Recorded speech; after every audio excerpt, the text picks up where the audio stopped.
I know you're excited about this module. I hope you didn't skip to it first, but it's okay if you did. But this is the module where we talk about curriculum. And I have this module broke down into several different videos because I want you to take a lot away from this. There's no sense in struggling your first year like so many new homeschoolers do. And if there's a way that I can cram all the information that I've learned in my many years of homeschooling my children, as well as conducting workshops for new homeschoolers, I'm going to try to do that in this one. Only covering main points, though, with you so that they stick. Okay, so first I want to start off with what is curriculum. That really begins the problem with new homeschoolers. You wouldn't think it would, but it does. Now, I've mentioned before about what our view of curriculum can affect us. And if we take a very narrow view of curriculum, we're already set up perhaps for failure. We don't want to do that. I don't want you to do that. So what I want you to understand is that not just this first year, but all the years to come, you really want to widen your definition of what is curriculum. It doesn't mean that we can't use workbooks or work texts and things like that, but you really need to be able to have the ability to open your eyes daily to what your children are learning. Sometimes that's not easy to do when in the math book we haven't progressed very far in our math lessons. Perhaps, though, your child has progressed in the concepts that he understands from one math lesson to the other, and they've been deepened. That's progress.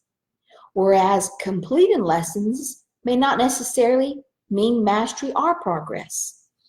So the focus is on what your children are actually learning, which again, I always go back to write down what you did, what your kids learned, what they didn't learn, especially this first year. You do want a journal to look back and see what you taught, what factors are concepts that your children were focused on, and the surprising things they didn't know.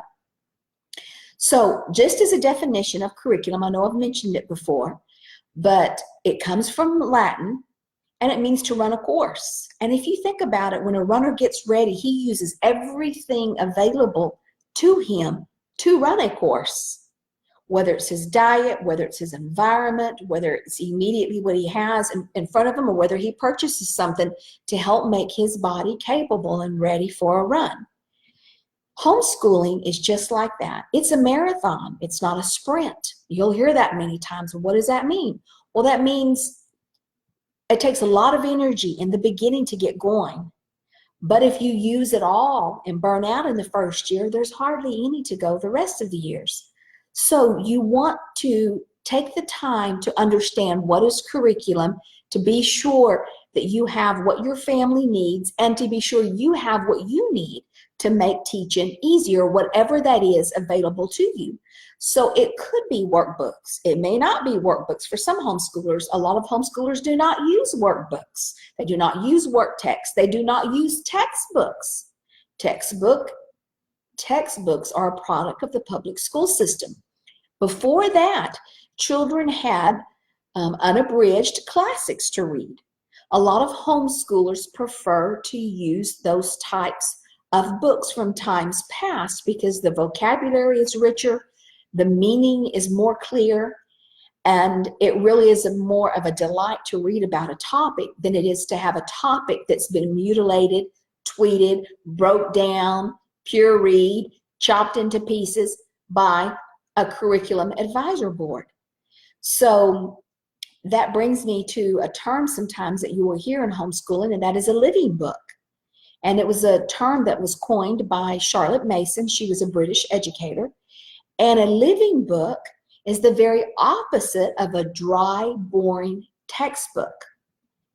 And so what it does is it brings a topic alive through a story, through a narrative. So for example, I think about someone that gardens. You know, if we tried to look at, growing a plant or anything like that in a textbook, it probably has 3 steps to, here's a bean, put it in the soil, and there you go. You have something from it. But if you were to read the same story about a little bean that sprouted from someone who loves gardening and has a passion for it, then you get excited. Your kids get excited. They learn in a natural way, and they stay excited about the topic instead of it being dumbed down for them. And so you want to look at, oh, excuse me, beg your pardon.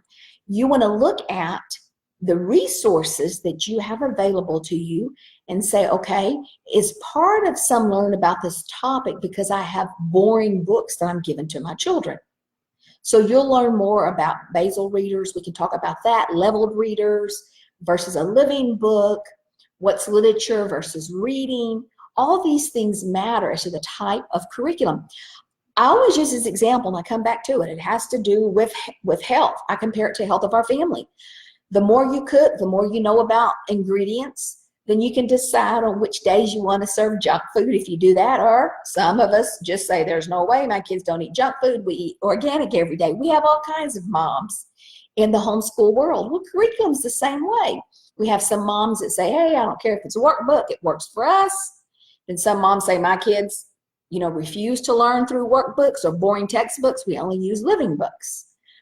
I think the best homeschool family, through their journey of homeschooling, because it is through a journey of life, ends up using all of these resources, because sometimes life is busy. It throws us a curve and we need something more easier laid out. Other times we have time to make our curriculum organic or homemade is a term I like to use, and it tastes better. It's a better fit for our family. We have more time. We can do that. Okay, so here's things that I want you to understand about curriculum.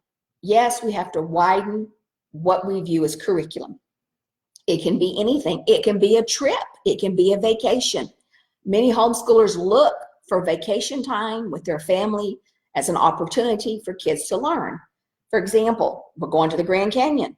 Can we do a geography lap book? Can we learn about the Grand Canyon? Can we learn earth science that way? Because when learning is done with living, children are very smart. They see a purpose for it. It's meaningful. How many times have we said when we were in public school, when will I ever use this, or when will I learn it, or when will I ever use it in the future?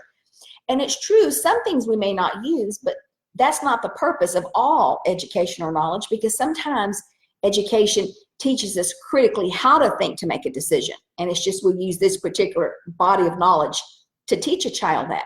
So that's not my take on everything. Why will we use this? But it is true that it is for a lot, because it has to have meaning. If it doesn't have meaning, whether it's meaning to use or it's just intrinsic value for the very love of learning, then kids are going to see that as a waste of time. And we don't want our homeschool to be that way. So it can be vacation. It can be online classes. It could be tutors. It could just simply be library books. It could be a trip to the library each week. You'd be surprised how little curriculum you really need to get started. Now, I've said this in other videos. I'm going to continue to say it here. And that is the most important thing to remember before you make curriculum choices is you have to know your state laws. Because in some states that have stricter accountability, they say you have to learn X number of subjects. It could be health at a certain grade level. It could be civics. It could be social studies. It could say you just need to teach reading, writing, arithmetic. Okay, you got that. You're going to do that. But unless you know what your state laws are, you can't really choose curriculum. You have to be sure you understand them well, because you need to meet state laws first. Okay, with that being said, we're going to move forward like you have the choice to choose, which is how most of the states are, very relaxed. There's very little interference from the government or regulation, so you really can choose your curriculum. So, in other words, we want to think not just buy a textbook, but how can I build our library at home? How can I build the board games I have at home? Not just games they can do on their devices. Yes, they can do that, but usually they're solo. When you have board games, it makes kids get off the device. They still learn. They foster time with each other to have a relationship, and they still learn valuable skills like Monopoly, when you lose all your money and have to pay taxes on your property. So They're very fun. Also, you want to think about hands-on experiments, activities, science, building maps, constructing maps out of Play-Doh. What can we do that's not just in a textbook? Also, through the years, I've had older family members, I've had my children interview older family members and ask them, how was it when you were growing up? What was life like then? Or what was the war like then? You see, you can use family experiences, use parental influence.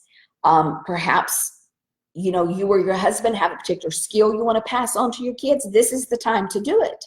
I know we've been part of co-ops through the year, and a co-op is simply where homeschool families meet together. We're going to talk some more about co-op in another video, but not this one right now. We're going to define it a little bit more and talk in length about it a little bit more. But for the purposes of this video, I want you to understand that a co-op is simply where homeschool families meet together and study about one topic. There's no rhyme or reason how they're set up. There's no uniform way that they're set up across the nation. They're all varied and flexible within each state and even within the same city. But my sons have learned woodworking and cabinet making, and that's just because the dad says, you know what, I have particular skills, I know how to make cabinets or do woodworking, let's have a co-op. I'm putting a co-op on for 10 weeks, and I'm having kids of this age, 8 to 10, that I'm going to teach. It's great to tap into the homeschool world and to take not advantage, but full use of another mom or dad's skill. And that is the beauty of homeschooling. They get to learn with other homeschool kids like themselves. You get to be with other homeschool moms. It really can be a wonderful thing if a homeschool co-op is done right and not ran like a private mini school. So you can use co-ops, family experiences, games, hands-on activities, trips, museum. You know, our day to the museum was our school day. Yes, that counted as a field trip, but you can get so much more out of it if you want to. You know, in public school, sometimes the teachers will say, we'll have pre-visit activities or post-visit activities. You can do the same. You can do the same. Some parents do, some parents don't. Some parents say that takes all the enjoyment out of learning. I happen to kind of agree with them a little bit. In the beginning, I did a lot more prep for field trips. But then after that, I loosened up because I wanted my kids to not worry so much about what they had to remember to come back and tell me. I just wanted them to enjoy the moment, look at the demonstrations that were going on, whether we were learning about Native Americans or learn about the Old West or whether we were blowing up volcanoes. I just wanted them to enjoy the moment and just to see how delightful learning was going to be, that they didn't always have to regurgitate something back to me to tell me what they learned. I wanted them to just linger and love doing it. And that's how I fed their natural curiosity to want to learn. And then eventually they take over the reins of their own homeschool journey. Yes, they do. And it feels real good when they do that. Okay, so let me go back now to the second point that I want to make to you about what is curriculum. And one point I want you to understand, there's no perfect curriculum. None. None. Now, new homeschoolers will post questions. I have a kid that's ADH. I have a kid that's this. I have a kid with special needs. I have a kid that's gifted. Okay, there's not curriculum that specifically says it's for a child. You know how in public school they had these, they call them IEPs, individualized educational plans? That is what homeschooling is. Everything's individualized, okay? So the point I'm making is that there is some curriculum that is easier to tweak. But when you homeschool, I want you to understand the full weight is that it's up to you to tweak curriculum to fit your child. Sometimes it's not easy to do, but there is some curriculum that is easier to do than others. And understand this, one mom of one kid may say, my kid has these particular auditory processing problems, and this worked for us. And then you try it. Guess what? You may bomb out on it. It's okay. It's okay. Take advice, take what these people say this particular curriculum worked for them, but always remember there's nothing perfect or magical about curriculum. It doesn't teach anything. It is your guide for you to take from it what you need to teach your child. Again, I have a list in this module, in this course, about curriculum that is easier to tweak than others. And that will give you a beginning point. But just to say, I have a child that is gifted, I have a child that's this, that it just doesn't exist. There's so many uniquenesses about each child. There's just no possible way that that could be done.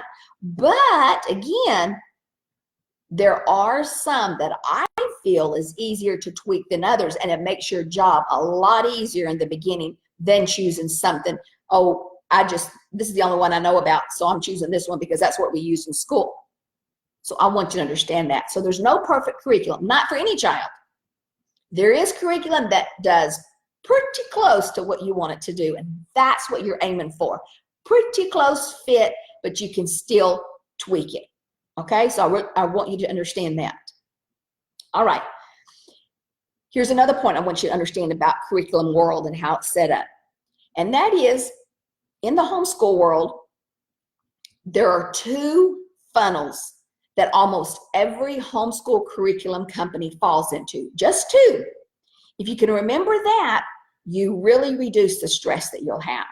Okay, so the first way that most homeschool curriculum is categorized is by approach. What is the homeschool approach? Is it a unit study? Is it traditional? Is it classical? Is it unschooling? We're going to be talking about the 5 different major approaches of the homeschool approaches. And so first you need to understand which approaches that is this curriculum fall into. And here's the secret. Here's the secret. See, if you know you're interested in these 2 approaches, or you've read about these 2 approaches, or maybe 3 approaches, why even look at the other 2 approaches? You've already reduced your overwhelm in half. You've already cut it in half. As you homeschool longer, you can read about those other homeschool approaches. But if you read about or land on 1 or 2 that seem to fit your educational philosophy and values, then spend your time there. That's how you reduce overwhelm, not reading about everything. Well, Susie Q, my neighbor, used such and such and it worked for her. Okay, what does that have to do with you? You know, unless you ask Susie Q what approach she used, that curriculum could be an ill fit for you. Your kids will be crying and saying, I want to go back to public school, and you may want to send them back to public school. So please know the secret. Please know 2 ways. One's by approach. So you decide approach, or you don't even have to narrow it down. You can read. The first year of homeschooling is about reading and finding out and getting familiar with these approaches that you feel would fit your homeschool values. Okay, that's one approach. I mean, that's one way that it falls into. The second huge sweeping general category that it falls into, and it's become more defined than from when I first started, and that is, there is secular homeschoolers, there is Christian-based, and then now there's faith neutral. Now, let me explain a little bit about the history of it so you understand, because some companies haven't really caught up with those 3 distinctions. For so many years, it's only just been the 2. And so some of this is going to hit your values and some of it won't, because we homeschool for different reasons. Some of you may be homeschooling for Christian-based reasons. Others are strictly homeschooling and that are secular homeschoolers and want to teach a different worldview. Others may be Christian, but say, I want to teach our own values. Okay, so there's a whole variety of reasons why homeschoolers begin to homeschool, and those are your reasons. They're private, you're entitled to them, and my job as your coach is just to lay out the buffet so you'll know what's there, so you'll know how to choose, and to give you a little bit about the history of curriculum, because sometimes the homeschool world isn't as quick to change things. Okay, so Christian base, what does that mean? Well, even under Christian base, you will talk to some homeschoolers that say it's pretty light Christian content on a particular curriculum. For example, they may share scripture from a Bible. They may give you something Christian principle for the day, and that's about it. Other curriculum weaves in doctrine into it. And so you need to ask those types of questions. Is this a Bible principle you're teaching, or is it your doctrine that's, that you put in here? And then you decide based on your values, will that work for you? Okay, so for many years, like I said, we've only had Christian-based, which necessarily, if you're not homeschooling for Christian-based, it may not really be a bad fit, because if it has light content, it may be a very rigorous curriculum, and you say, well, okay, I'll deal with that. I'll tweak that part out because we're not really Christians, okay? Or you may say, take another approach and say, you know what, I really want to add some more of our faith to this, so just the one scripture is okay, because I have a lot more of our faith I want to add to it. Okay, so that's how the world of Christian-based homeschool curriculum is right now, and has been. Okay, so like I was telling you, for so long, it was just Christian-based or secular. So then secular is where the little fuzzy comes in, because it wasn't always secular per se. A lot of people felt like secular was faith neutral, kind of the absence of religion. And so here's the other thing to realize. Sometimes some homeschoolers say they're faith neutral, or they're using a faith neutral curriculum. It may not mean they're faithless. It does not mean they don't have any ideas. It does not mean they don't have a worldview. As homeschoolers, we are an opinionated, passionate bunch. They do. But again, I'm a firm believer it's their business, their kids. So they may want to use something faith neutral, because they may be a secular homeschooler and want to add their slant if they don't view everything that a secular homeschooler would. Then you have secular homeschoolers who are totally 100% say secular homeschooling means just that. We don't teach anything of the Bible. They may teach the Bible as a story, but even among secular homeschoolers, they kind of disagree about what it really means. That's not my job to do.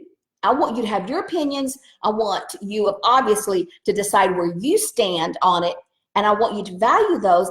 And like I said, my job is, I'm just putting a buffet here. I'm just telling you what's in each of these little pots, what's in each of these little cartons, so you'll know how to pick and choose when it comes for you to homeschool. I'm not telling you one way is better than the other. That's not my job. This is your family, your school, your kids, right? Okay. So faith neutral, really, a lot of people still don't have clear what's faith neutral. And faith neutral really is not so much secular. It's more trying to leave completely anything about the Bible out. And some Christian homeschoolers like this, because they say, I have my own Bible course. I prefer to teach that myself. I like that. No problem. Some secular homeschoolers feel the same way. I want it faith neutral because I want to put a more secular slant on how I teach my kids. So there's just a few companies now that are saying we're faith neutral to make a distinction between those who are secular homeschool companies. Okay, but still remember this, because I don't want you to get confused, is that some companies will still say they're secular when really they're faith neutral. I know that's confusing, but like I said, the homeschool world hasn't evolved to that point yet to real fine distinctions.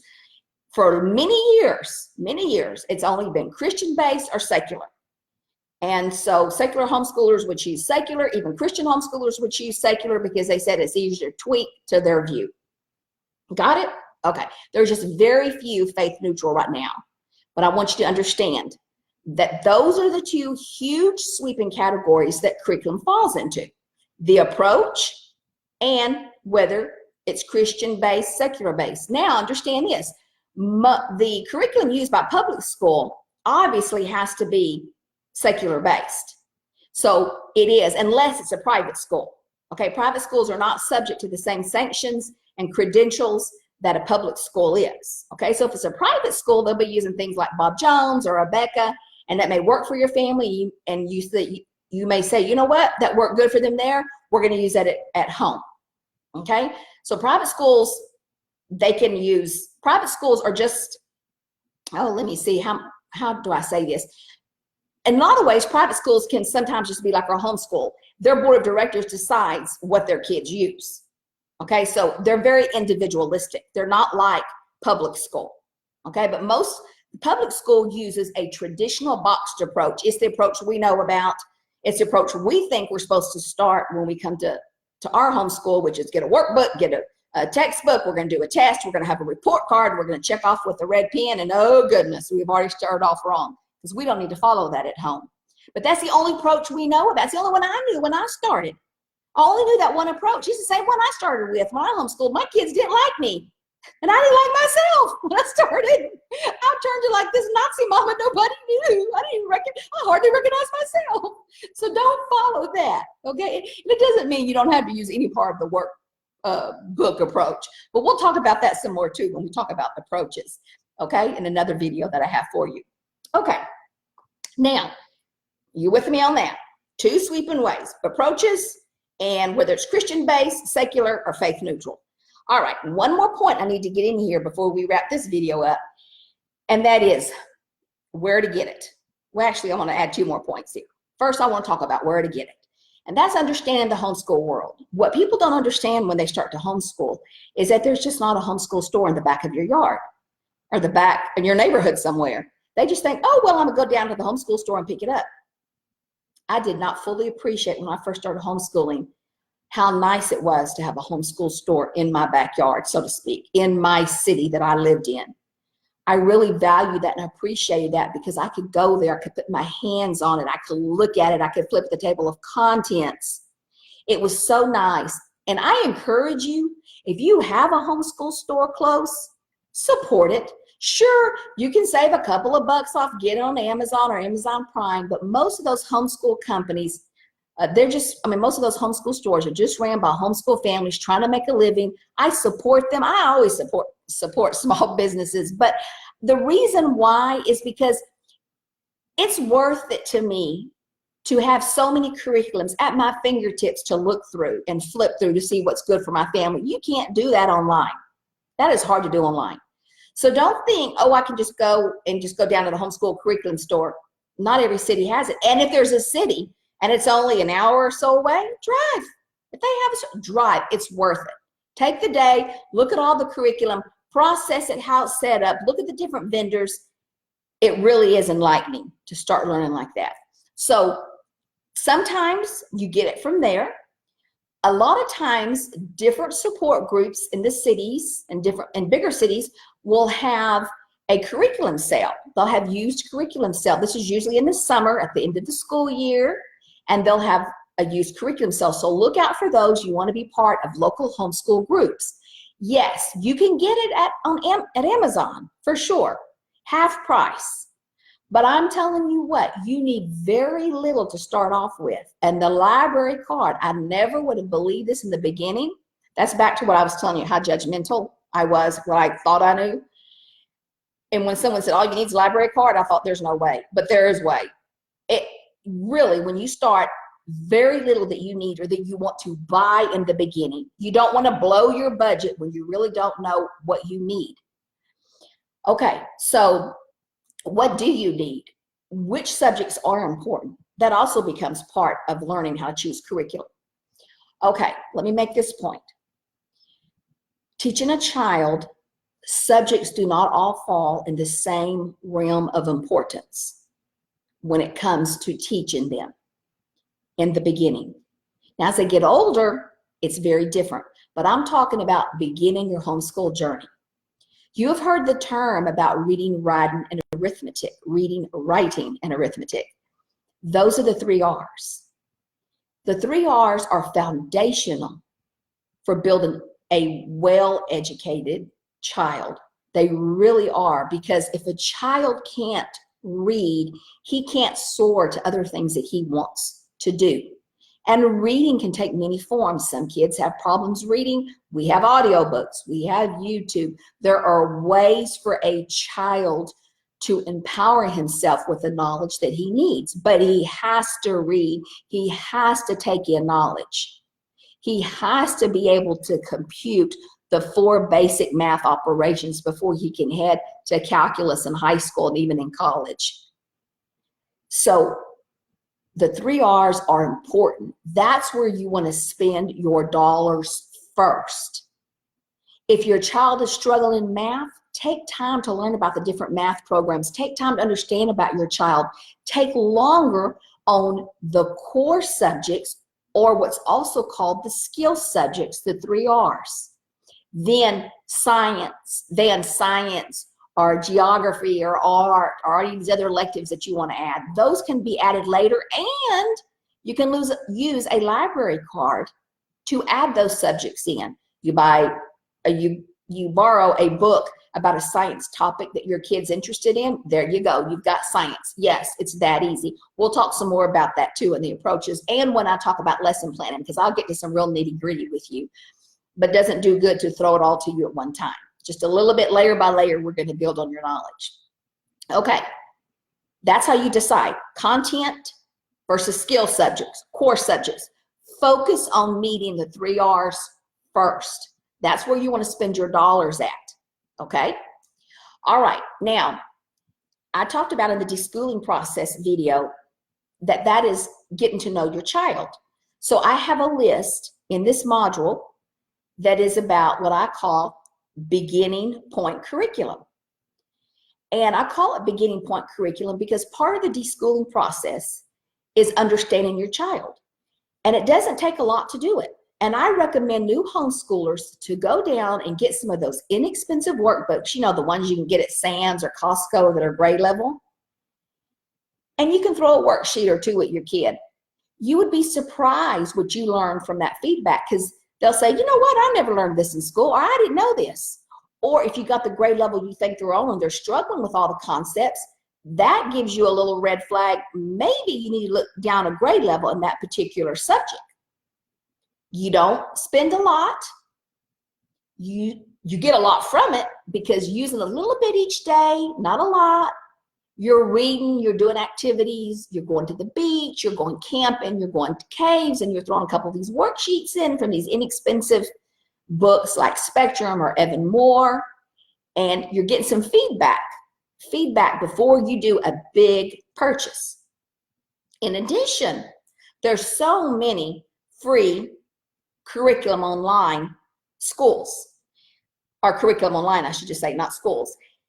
Let me tell you about something right here too before we go on, which is where there is a lot of confusion for new homeschoolers because so much is online now.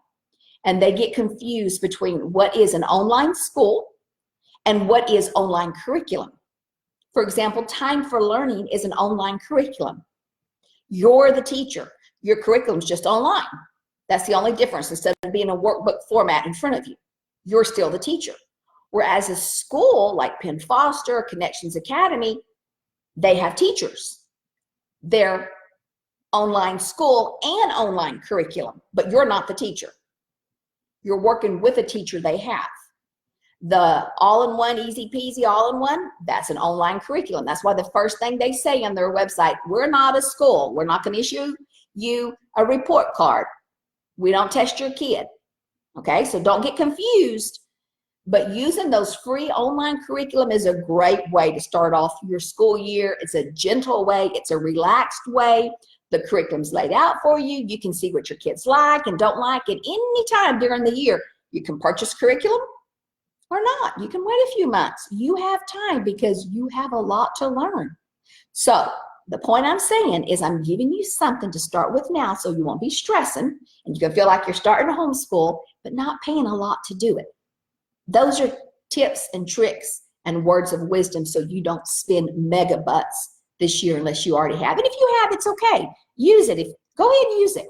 But remember, there's always the free homeschool curriculum online. And I have listed those in the worksheets that I have in this module as well. Okay. So let me cover one more point about where to get it, because I talked about Amazon. I talked about the homeschool stores, used curriculum stores, other homeschoolers in your area, teacher supply stores. They even have some curriculum. Going to the website of the actual homeschool provider has always been the best tip for me because I can call, I can ask them questions about their curriculum. They haven't, most of them have, phone service or, people that are there from, 8 to 5 that you can ask questions, other homeschool moms. And don't forget the online forums where you can get it. So there's a variety of ways you can get it. Another one of my favorite ways to get it annually is to go to a homeschool convention. Hands down, those are the best things ever. And no, online is just not the same as going in person. And feeling all those books and smelling all those books and talking to all those authors and curriculum providers. Homeschool conventions only happen once a year. So if you have a chance to go to one, please do so. By all means, go to one. And usually they're hosted in the bigger cities, and usually it's in the summertime that they're hosted. Sometimes they'll have them at other times of the year. Homeschool conventions is another way where you purchase curriculum. They're the best thing ever. That would always be a vacation for me and my girlfriends. We'd leave the kids and we'd go for 3 days and stay in a hotel. It was great. And we'd go to work. They have workshops usually by persons that own the curriculum, or by the companies, that own the curriculum. And they would be hosting workshops to talk about how to use it and how to use their curriculum. And they usually have science going on and all kinds of curriculum and books and hands-on things. It is just the best thing ever. Okay, so that's another way that you would get your curriculum. All right, so those are the things that I want you to know about what is curriculum. We're going to be moving into the next point that I want to make about curriculum.